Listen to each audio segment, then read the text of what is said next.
واسمعي يا أمتي ما عدت أصبر أن يموت بياني شعري يراودني لأقذف جمرة مما حوى صدري من النيران ما عاد يحويني سكوتي والبكاء أنا لست مجبولا على الخذلان أنا في يمين الشمس تشرق عزة. آپ سب جانتے ہیں کہ 14 مئی 1948 کو اسرائیل قائم ہوا، لیکن جب اس کے قیام کا منصوبہ پیش کیا جا رہا تھا اب اس کے بارے میں اجتہاد کر کے ہم اس کا کوئی حل تلاش نہیں کر سکتے. یہ ضرور ہے کہ ہم اس کی مزید اپلیکیشن کو سوچیں گے کہ اس کی اپلیکیشن فردر کیا ہو سکتی ہے، لیکن اب اس کے بارے میں بات طے ہو چکی ہے.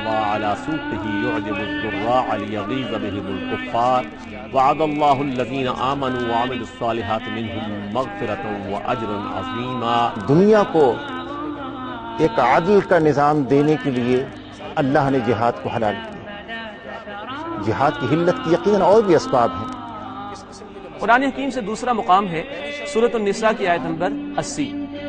اللہ تعالیٰ اس میں فرماتے ہیں من یطیع الرسول فقد اطاع اللہ، جس نے رسول صلی اللہ علیہ وسلم. لشکر وہ ہوگا جو حضرت عیسیٰ کے ساتھ جا کر کھڑے ہو کر اور دجال کا مقابلہ کرے گا. یہ دو لشکر ہیں اور یہ ایک وقت کی بات نہیں، یہ نہیں کہ وہی لشکر جو ہے اس ہندوستان کو فتح. یہاں سال بھر میں جو جرائم ہوتے ہیں سعودی عرب کے اندر وہ آپ کی کسی ایک چھوٹی سی اسٹیٹ کے اندر ایک دن کے اندر ہو جاتے ہیں.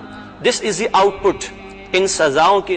لیکن انہوں نے مرکزی حکومت اپنے ہاں رکھی اور اس قسم کا حسن سلوک دوسروں کے ساتھ کیا کہ محمد بن قاسم کے بعد ہندوؤں نے اپنے کچھ آگے بڑھا، لیکن یہاں جو سسٹم ہے وہ بار بار ٹوٹتا ہے. پینڈولم کی طرح کبھی ایک ایکسٹریم ہے ماشاءاللہ، کبھی جمہوریت ہے، اور جو ایسی لیڈرشپ جن کا بے داغ کردار ہو اور وہ امریکنز کے ساتھ سفارتکاری کریں اور ان کو سمجھائیں کہ ہم دہشت گردی کے خلاف ہیں. ہمارا اسلام کا یہ مذہب اس لیے پاکستان کا مقصد جو اس وقت تھا آج بھی ہے، جس مقصد پر آج ہماری قوم قائم ہے.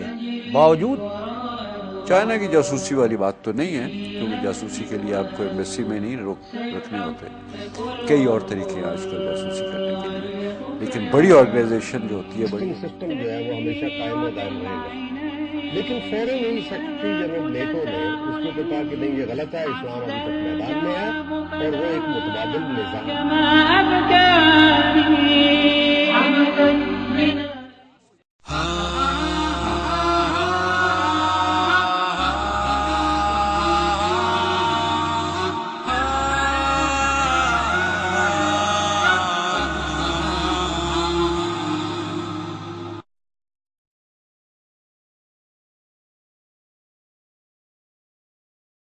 السلام علیکم ناظرین، اذان ٹی وی ویب سائٹ کے ایک ایکسکلوزیو انٹرویو میں آج میرے ساتھ موجود ہیں پاکستان کے مشہور کرکٹر جناب شاہد آفریدی صاحب.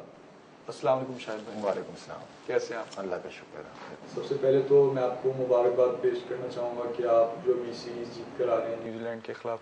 شکریہ. اچھا شاہد بھائی، آپ میڈیا کے اوپر تو عموماً آپ آتے رہتے ہیں، آپ کے انٹرویوز بھی بہت سے ہوتے رہتے ہیں اور کرکٹ کے حوالے سے بات چیت بھی چلتی رہتی ہے. میں لیکن آپ سے آج ایک مختلف نوعیت کا ایک انٹرویو کرنا چاہوں گا جو کہ خالصتاً اسلام کے حوالے سے. ہم یہ دیکھتے ہیں کہ پاکستان کو بنے ہوئے آج تقریباً 60 سال سے زیادہ ہو گئے اور ایک بہت سے مسلمانوں نے، لاکھوں مسلمانوں نے اپنی جانوں کا نذرانہ پیش کیا اس ملک کو حاصل کرنے کے لیے. لیکن آج دنیا کی فہرست میں ہم دیکھتے ہیں کہ پاکستان کرپشن کے حوالے سے ٹاپ موسٹ ممالک میں شمار ہوتا ہے اس کا، اور لا اینڈ آرڈر سچویشن آپ کے سامنے ہے، اور جو دینی جو سچویشن ہے آپ دیکھ سکتے ہیں ہمارے جو کورٹس ہیں ادھر ابھی بھی برٹش کا لا چلتا ہے. تو آپ کیا سمجھتے ہیں کہ آج ہم وہ مقاصد کیوں نہیں حاصل کر سکے پاکستان بنانے کے جس کا خواب ہمارے بڑوں نے دیکھا تھا؟ دیکھیے، سب سے پہلی بات تو یہ ہے کہ جب ملک بنا تھا تو کیا یہی کہا گیا تھا کہ پاکستان کا مطلب کیا لا الہ الا اللہ. تو لا الہ الا اللہ سے زبان سے بولا، لیکن اس کو اگر اس چیز کو ہم اپنے دلوں میں اتار لیتے تو زیادہ بہتر تھا کہ لا الہ الا اللہ پہ یقین ہمارا صرف ایسی ہی ہے، ہم کوئی دل سے یقین نہیں ہے ہمارا اس پہ. تو اگر اس چیز کو ہم اپنے دل میں اتار لیتے اور حضور اکرم صلی اللہ علیہ وسلم کے طور طریقے اپنی زندگی میں لے آتے تو میرے خیال میں کافی سارے مسئلوں کا حل خود بخود ہی آٹومیٹکلی نکل آ جاتا. لیکن اوبیسلی ہم کہتے ہیں کہ ہماری جمہوریت ہے، ملک ہمارا آزاد ہے، ایسا کوئی چکر نہیں ہے. ملک شروع سے ہی غلام رہا ہے ہمارا، اور کسی بھی دور میں تو نہیں سمجھتا کہ خیر اتنی مجھے کوئی ہسٹری زیادہ نہیں پتہ، لیکن یہ ہے کہ کبھی آزاد نہیں رہے. اور اب جو سچویشن جس طرح کے حالات ہیں، یہ تو خیر 1400 سال پہلے ہی قرآن میں آ چکا ہے کہ جیسے عوام کے اعمال ہوں گے ویسے حکمران ہوں گے. تو بات اصل میں یہ ہے کہ جو چیز ہمیں کرنا چاہیے تھا بین مسلم، اللہ تعالیٰ نے جو سب سے زیادہ پاورفل چیز ہمیں دی تھی وہ تو کلمہ تھا. اس کلمے کو اگر ہم اپنی زندگی میں لے کے آتے، اس کلمے پہ چلتے، تو میرے خیال میں ہم ویسے بھی سپر پاور بن جاتے. ضروری نہیں ہے کہ آپ کا نیوکلیئر پاور ہو تو آپ سپر پاور ہو. تو بات کہنے کی وہی ہے کہ جو چیزیں ہم مسلمانوں میں ہونی چاہیے تھی وہ گوروں کے اندر ہے. اگر گوروں میں سے 2-3 چیزیں نکال لیں تو اصل مسلمان تو وہ ہے، نہ وہ جھوٹ بولتے ہیں، نہ چوری کرتے ہیں، نہ دوسرے کاموں میں پڑے ہوئے. ان کی بڑی ڈسپلن لائف ہے. وہ ڈسپلن انہوں نے ہماری کتابوں سے لے کے اپنی زندگی میں اپلائی کرنا شروع کر دیا. تو خیر ہم ہیں تو نام کے مسلمان اور عملاً بہت کم ہیں. تو اگر ان چیزوں کو ساری ہم اپنی زندگی میں لے کے آتے جو ہمیں حضور اکرم صلی اللہ علیہ وسلم بتا چکے ہیں پہلی، تو میرے خیال میں آج یہ حالات نہ ہوتے ہمارے. اچھا شاہد بھائی، آج ایک نوجوان، میں چلے پاکستان کی مثال لے لیتا ہوں، کہ وہ اگر صراط مستقیم پہ چلنا چاہتا ہے تو اس کے سامنے اتنے ہرڈلز آتے ہیں، یعنی کہ ہر طرف سے اس کو بے حیائی کی طرف دعوت دی جا رہی ہے، چاہے وہ میڈیا ہو، اگر وہ باہر جاتا ہے تو وہاں بھی اس قسم کا ماحول ہے. تو آپ کیا سمجھتے ہیں کہ صراط مستقیم پر چلنے کے لیے کیا کرنا چاہیے؟ کیسے بندہ چلے صراط مستقیم؟ میرے خیال میں اصل چیز آپ کا ماحول ہے، اور اگر آپ اچھے لوگوں میں بیٹھیں گے تو اچھے اثرات پڑیں گے آپ پہ، اچھا سننے کو ملے گا آپ کو. اگر دنیاوی کاموں میں لوگوں میں بیٹھیں گے تو دنیا کی باتیں اور بزنس اور کاروبار وغیرہ یہ سارا سننے ملے گا. اصل چیز یہ ہے کہ دیکھیں، ایک تو آپ جب سیدھے راستے پہ چلنے کی کوشش کرتے ہیں تو اس وقت شیطان آپ پہ زیادہ اٹیک کرنے کی کوشش کرتا ہے. لیکن اگر آپ سچے دل سے، ایمانداری سے اور اللہ سے مانگ کے چلیں تو ظاہر بات اوبیسلی وہ بھی آپ کا ساتھ دیتا ہے. اللہ کو کچھ اور نہیں چاہیے، اللہ کو صرف ہماری کوشش نظر آنی چاہیے کہ یہ بندہ کوشش کر کتنی رہا ہے میری طرف آنے کی. تو اگر ہم کوشش کریں گے تو اوبیسلی اوپر سے ہیلپ، مدد بہت ملتی ہے اور ہر ایک کو ملتی ہے. تو میرے خیال میں ایمانداری سے، سچی نیت سے، اگر قرآن میں بھی اگر تم میری طرف ایک قدم بڑھاؤ تو میں تمہارے پاس چل کے آؤں گا، تو یہ تو قرآن کی باتیں ہیں ساری. تو اصل چیز یہی ہے کہ اگر ہم سچے دل سے کوشش کریں اس کی طرف بڑھنے کی تو وہ بہت، اور میرے خیال میں ہر طرح کی مشکل، جو بھی بڑی مشکلات آتی ہیں وہ اوپر بیٹھ کے سارا نظام چلا رہے ہیں. اور وہ بات وہی کوشش کی، اگر ہم کوشش کرتے رہیں گے تو مسئلے خود بخود آٹومیٹکلی اوپر سے حل ہوتے رہیں گے. اچھا، آپ کے اندر جب سے آپ نے کرکٹ کیریئر اپنا شروع کیا تو آپ کے اندر ایک تبدیلی آئی ہے کہ آپ جو ہیں اسلام کی طرف یا مذہب کی طرف پہلے سے زیادہ راغب ہوئے. تو اس کے آپ بیک گراؤنڈ تھوڑا بتائیں کہ آخر کیا وجوہات ہوئی کہ آپ اس طرف مائل ہوئے زیادہ؟ خیر اللہ کرے اس طرح ہو جائے جس طرح آپ کہہ رہے ہیں. اصل چیز یہ ہے کہ نماز پہلے بھی پڑھتے تھے 4 وقت. پٹھانوں کا تو پتہ ہی، کہتے ہیں کام وار کرتے ہیں لیکن نماز نہیں چھوڑتے. تو نماز تو خیر شروع سے ہی پڑھتے تھے. لیکن اصل چیز جب ایک دفعہ گھر کے باہر ٹیپ بال کھیل رہے تھے تو کافی دنوں سے ہمارے کوئی تبلیغی بھائی آیا کرتے تھے میرے پاس. تو بڑی کوشش کرتے تھے کہ اس کو پکڑیں، کسی طرح اس سے بات کریں. تو خیر کبھی میں جھوٹ بول دیتا تھا کہ نہیں ہوں گھر پہ، یا منع کرا دیتا، یا چوکیدار وغیرہ سے منع کرا دیتا کہ منع کر دے نہیں ہے. آخرکار ایک دفعہ ٹیپ بال کھیلتے ہوئے محلے میں تو وہ ان کے ہاتھ میں آ ہی گیا. میں تو ان کے ساتھ بیٹھا، میں نے چلو گپ شپ لگاتے ہیں ان سے کیا کہتے ہیں. تو خیر انہوں نے جو باتیں کی ہیں تو انہوں نے میرے دل میں سب سے پہلے یہ چیز یہ ڈال دی ہے دل و دماغ میں کہ شاید افریدی تم نے کل مرنا بھی ہے. تو وہ چیز میرے بالکل دل و دماغ پہ لگی کہ واقعی یار مرنا تو ہے. اب کیا تیاری کی ہے، اس کی تیاری کی نہیں ہے. اور نہ قبر میں کرکٹ لے کے جاؤں گا، نہ چھکے چوکے، نہ دولت شہرت، کچھ بھی لے کے نہیں جاؤں گا، سب یہ چھوڑ دوں گا. وہاں جو چیز کام آئی وہ میرے اعمال کام آئیں گے. تو خیر یہ چیزیں تو میرے ساری اوبیسلی جب اللہ تعالیٰ آپ کو اتنی عزت دیتے تو آپ تو موت اپنی بھول ہی جاتے ہو نا کہ آپ نے مرنا بھی ہے. تو یہ چیزیں ایسی چیز تھی کہ جو میرے دل پہ لگی ہے. پھر ان کے ساتھ میں نے وعدہ کیا کہ انشاءاللہ آپ لوگوں کے ساتھ میں لازمی چلوں گا. اصل چیز یہ تھی کہ جب ان کے ساتھ میں گیا، میں نے پہلی دفعہ حیدرآباد گیا، وہاں 3 دن لگائے اللہ کے راستے میں. آپ یقین کریں کہ ایک تو بڑے بڑے لوگ آئے ہوئے تھے وہاں پہ، بہت بڑے بڑے لوگ تھے. اسی چٹائی پہ سو رہے ہیں جس پہ غریب سو رہا ہے، اسی دسترخوان پہ کھا رہے ہیں جس پہ امیر اور غریب مل کے کھا رہے ہیں. تو وہ چیز میرے دل پہ لگی. میں نے کہا یار یہ ہو ماحول، اور یہ حضور کا ماحول ہی ہوتا تھا، اسی کا دور ہوتا تھا کہ سارے برابر ہیں، سب ایک جیسے ہیں. جو میں نماز پڑھتا تھا اس 3 دن میں مجھے نماز کا پتہ چل گیا کہ میری نماز میں تو 9 سے 10 غلطیاں ہیں. میں اس طرح کی نماز پڑھتا تھا، اس چیز کا پتہ چل گیا. بہت ساری چیزیں ایسی ہیں جن کا مجھے پتہ چل گیا اس 3 دن میں. تو ان لوگوں کے ساتھ بیٹھ کے تو سب سے پہلے مجھے یہ احساس ہوا کہ یہ مجھ سے کچھ لینے تو نہیں ہے بلکہ مجھے الٹا دینے آئے ہیں. اب وہ لوگ ہیں جو میری اس وقت میری زندگی کے سب سے اچھے اور سب سے مخلص دوست ہیں. اس لیے وہ میرے سب سے اچھی مخلص دوست ہیں کیونکہ وہ شاہد افریدی کی موت کی فکر کرتے ہیں. مجھ سے کچھ حاصل نہیں کرتے، الٹا مجھے دینے آتے ہیں. تو خیر پہلا ایکسپیرینس میرا ان کے ساتھ رہا، بہت مزہ آیا ان کے ساتھ. اور اس کے بعد آہستہ آہستہ ان سے دوستی بڑھتی گئی. بالکل فیملی ٹرمز ہو گئے ان کے ساتھ میرے اب. اور کافی ساری چیزیں ان کے ساتھ بیٹھ کے وہ مجھے بتاتے رہتے ہیں، سمجھاتے رہتے ہیں. تو میرے خیال میں جو کام حضور والا، یہ کام تھا بھی حضور والے، کوئی فرقہ تو ہے نہیں تبلیغ کا کام، یہ تو ایک حضور کا کام تھا. حضور کا صلی اللہ علیہ وسلم بھی سب کے گھروں پہ جا کے اللہ رسول کی بات کرتے تھے. تو میرے خیال میں جو تبلیغ والے اس وقت کام کر رہے ہیں اس سے خوبصورت اور قربانی دینے والا کام میں نے تو نہیں دیکھا. شاید بھائی کیا وجہ ہے کہ آج مطلب یہ کہ ایک جو ہمارے مذہبی لوگ ہیں اور عام جو لوگ ہیں تو ان میں ایک گیپ ہے، یعنی وہ نوجوان نسل کے لوگ جو ہیں آج کل جو دین کی طرف راغب نہیں ہوتے وہ ان سے ڈرتے ہیں کہ کوئی ڈفرینٹ ٹائپ کے لوگ ہیں کہ مولوی ہیں پتہ نہیں کیا کریں گے. تو آپ کیونکہ دونوں ماحول میں رہے ہیں تو آپ ذرا کچھ اس بارے میں بتائیں کہ کیا یہ ڈفرینٹ ہے ہم سے. دیکھیں بات پتہ کیا ہے، بات یہ ہے اگر میں کوئی نیا بزنس کرنے جاؤں گا، کوئی پراپرٹی کا کام کرنے جاؤں گا تو اوبیسلی کوئی جو بلڈرز وغیرہ ان کے ساتھ میں تھوڑی دیر پہلے بیٹھوں گا تو صحیح کہ کیا پراپرٹی چل رہی ہے، جو اسٹیٹ ایجنسی والے ہیں ان کے ساتھ بیٹھ کے پوچھوں گا کہ بھائی کیا کام چل رہا ہے. اپنی طرف سے تھوڑی میں کوئی پلان بنانا شروع کر دوں گا. ہاں آپ دیکھیں یہ جو مولانا حضرات وغیرہ ہیں یہ بہت بڑے لوگ ہیں، ان کی جو تعلیم ہے وہ بہت زیادہ ہے. اللہ رسول کی باتوں، اللہ رسول کی محفلوں میں دن رات اٹھنا بیٹھنا، بڑا علم ہوتا ہے ان کے پاس. تو اگر کوئی بھی پرابلم ہو، کوئی بات سمجھ نہیں ہو، ایٹ لیسٹ آپ جاؤ اپنے مسجد کے امام کے پاس چلے جاؤ، وہاں ان کے ساتھ تھوڑی دیر بیٹھو، ان سے گپ شپ لگاؤ تو آپ کو بہت ساری چیزیں پتہ چلنے لگیں گی. خیر اس میں ڈرنے ورنے والی تو کوئی بات نہیں ہے. اور میرے خیال میں آپ کے گھر کے ماحول پہ بڑا ڈیپینڈ کرتا ہے، آپ کے پیرنٹس آپ کو کس طرح کی تعلیم دیتے ہیں. اگر آپ کو اچھی تعلیم دیتے ہیں تو میرا نہیں خیال کہ بیچ میں ان حضرات کی گیپ ہونا چاہیے. تو میں سمجھتا ہوں کہ آج کل کے جو والدین ہیں وہ جو پچھلے والے والدین تھے وہ تو خیر اب بڑے کم نظر آتے ہیں. آج کل کے جو نئے والدین نئے پیرنٹس آ رہے ہیں ان کا طور طریقہ کچھ الگ قسم کا ہے. تو میرے خیال میں اگر کوئی بھی پرابلم ہو تو ان کے ساتھ جا کے بیٹھ کے گپ شپ لگا کے سمجھنا چاہیے ایک دوسرے کو. بالکل. اگر آپ ابھی کرکٹ کیپٹن ہوتے ہیں پاکستان ٹیم کے تو آپ اس میں کیا بھی تبدیلیاں لاتے ہیں؟ کرکٹ ٹیم میں تبدیلی لانے کی ضرورت نہیں ہے. میرے خیال میں اتنی زبردست ٹیم ہر لحاظ سے بڑی بیلنس ٹیم ہے. ایز اے کیپٹن 2020 یا as a vice captain one days I think بڑی بیلنس ٹیم ہے. ہر لحاظ سے لڑکے ہمارے بڑے زبردست ہیں. صرف ان کو تھوڑا سا آپس میں مل کے رکھنے والی بات ہے.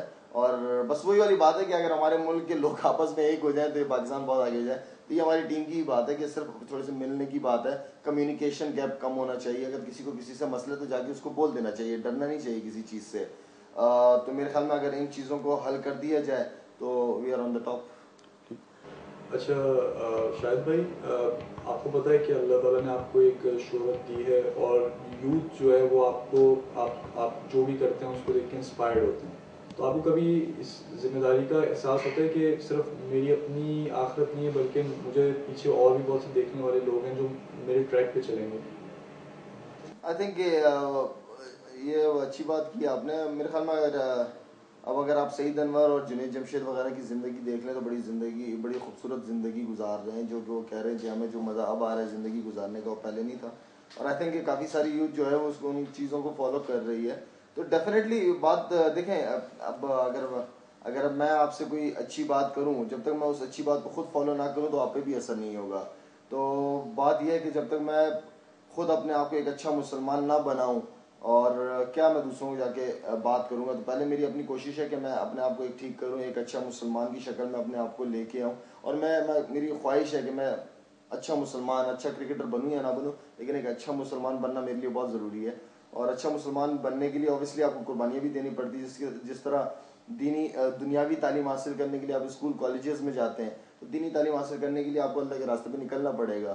اور انشاءاللہ اب کوشش ہے کہ پہلے اپنے آپ کو ایک اچھا مسلمان بناؤ, پھر جا کے دوسروں کو اچھی بات کی طرف راغب کروں. اچھا, آپ کا ریٹائرمنٹ کا کب تک ارادہ ہے؟ ریٹائرمنٹ یہی ہے کہ جب تک فٹ ہیں کھیلتے رہیں گے, اور جب لوگوں کو پسند نہیں آنا شروع ہو جائیں گے تو چھوڑ دیں گے کرکٹ. اچھا, اپنے آپ کو دینی طور پر دینی معلومات حاصل کرنے کے حوالے سے اور عمل میں زیادہ مضبوط ہونے کے حوالے سے آپ کیا لائے عمل دیتے ہیں یوتھ کو اور اپنے لیے کہ میں فیوچر میں اس طرح کروں گا؟ کیا ٹرائی دیتے ہیں کہ دین کا علم حاصل کرنے کے لیے مدرسے جوائن کریں, تبلیغ میں جائیں, کیا کیا ہے؟ دیکھیں اچھی صحبت میں بیٹھیں,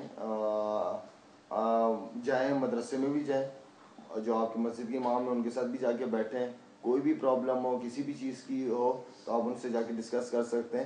لیکن اصل چیز جو ہے وہ یہ ہے کہ جماعتیں نکلتی ہیں, بہت سارے اللہ کے لوگ نکلتے ہیں گھروں سے, اپنے گھر بار بیگم بچے چھوڑ کے نکلتے ہیں اور لوگوں کی طرف جاتے ہیں, لوگوں کے پاس جاتے ہیں, مسجدوں میں رکتے ہیں, تو ان سے لازمی جا کے ملا کریں. اس لیے وہ سب کچھ چھوڑ کے آپ لوگ نکلتے ہیں, خود پہلے تو اپنی اصلاح کے لیے نکلتے ہیں وہ, اور ساتھ میں یہ ہے کہ آپ ان کے ساتھ جب بیٹھیں گے تو آپ کو ٹوٹلی مائنڈ چینج ہو جائے گا کہ کون کیا سوچتا ہے اور کون کس طرح کے لوگ ہیں. تو میرے خیال میں تو جو گھر بار چھوڑ کے نکلتے ہیں اللہ کے راستے, ان کو تو میں اللہ کا فرشتہ کہتا ہوں, اور میرے خیال میں بڑے زبردست لوگ ہیں. اور آئی تھنک کہ جب آپ ان کے ساتھ بیٹھیں گے تو جو بھی آپ کی غلط فہمیاں سب دور ہو جائیں گی, اور جہاں اچھا ماحول, جہاں اللہ رسول کی بات ہو وہاں بیٹھنا چاہیے. اچھا, ویسٹرن میڈیا کے اوپر جو ہمارے دینی مدارس ہیں, مذہبی لوگ ہیں, ان کو اس طرح پورٹری کیا جاتا ہے جیسے کہ وہ تشدد پسند ہے یا وہ کوئی دہشت گردی کی تعلیم دیتے ہیں. آپ بھی ان حضرات میں بیٹھے ہیں, تو آپ کو کوئی ایسی کوئی چیز نظر آئی؟ دیکھیں میرا تو نہیں خیال, جو جتنے خوبصورت طریقے سے حضرت محمد صلی اللہ علیہ وسلم نے ہمارے دین کو پھیلایا ہے کہ ان کو تو لوگ دیکھ کے ہی مسلمان ہو جاتے تھے. ان کے اخلاقیات, ان کی اخلاق اتنا خوبصورت تھا کہ لوگ ان سے بات کر کے ہی مسلمان ہو جاتے تھے. تو زبردستی تو نہیں پھیلا ہمارا دین, اور بڑے پیار محبت سے. اور دیکھیں جو دین ہے ہمارا وہ میرا مطلب ہے کہ نقل ہے, وہ جس طرح آپ صلی اللہ علیہ وسلم اور ان کے صحابہ وغیرہ نے کیا ہمیں اس طریقے سے کرنا ہے. دین کو ہم نے اپنی عقل سے نہیں بنانا. بہت سارے لوگ ہوتے ہیں نماز پڑھتے نہیں ایک وقت کی اور دین کی باتیں کرنا شروع کر دیتے ہیں. جب آپ نماز پڑھو گے, اللہ کے حقوق پورے کرو گے, اللہ کے حکموں پہ چلو گے, تبھی تو اللہ آپ کو سمجھ دیتا ہے. آپ اللہ سے دور اور باتیں آپ دین کی کرتے ہو.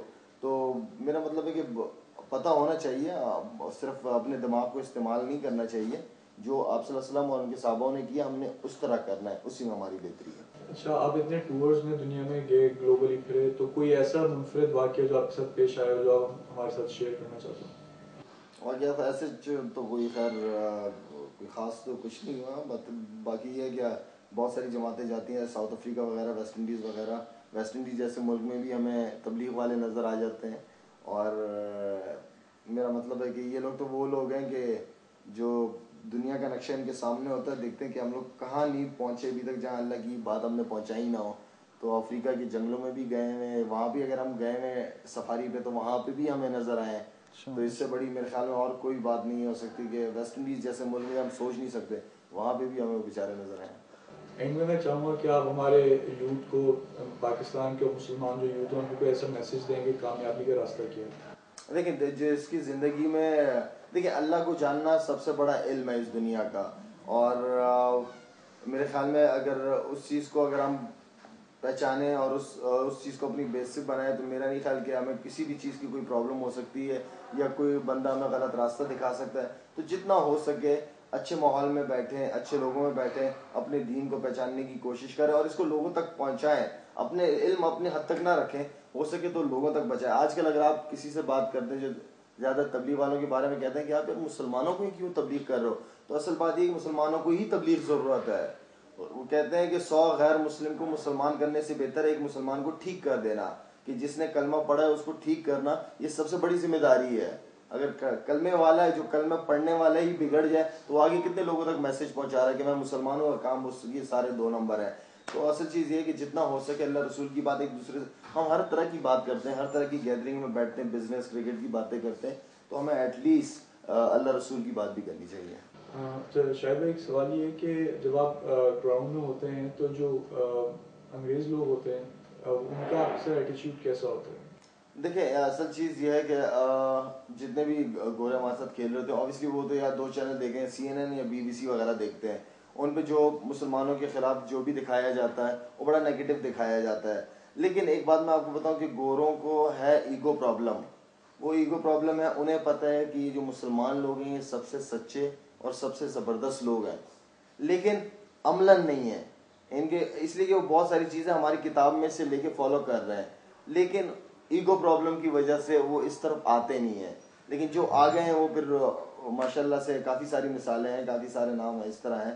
تو ہمارے بارے میں خیر کچھ ایسا تو نہیں, لیکن ہمارا طور طریقہ دیکھ کے ہم جس طرح ان سے بات کرتے ہیں, جو ہماری کمیونیکیشن ان کے ساتھ ہوتی ہے, تو وہ اس چیز کو بہت انجوائے کرتے ہیں اور مزہ آتا ہے ان کو ہمارے ساتھ. بہت شکریہ شاہد بھائی. Thank you. ناظرین یہ ہمارا ایکسکلوسیو انٹرویو تھا شاہد آفریدی صاحب کے ساتھ. انشاءاللہ نیکسٹ انٹرویو کے ساتھ پھر حاضر ہوں گے. السلام علیکم ورحمۃ اللہ.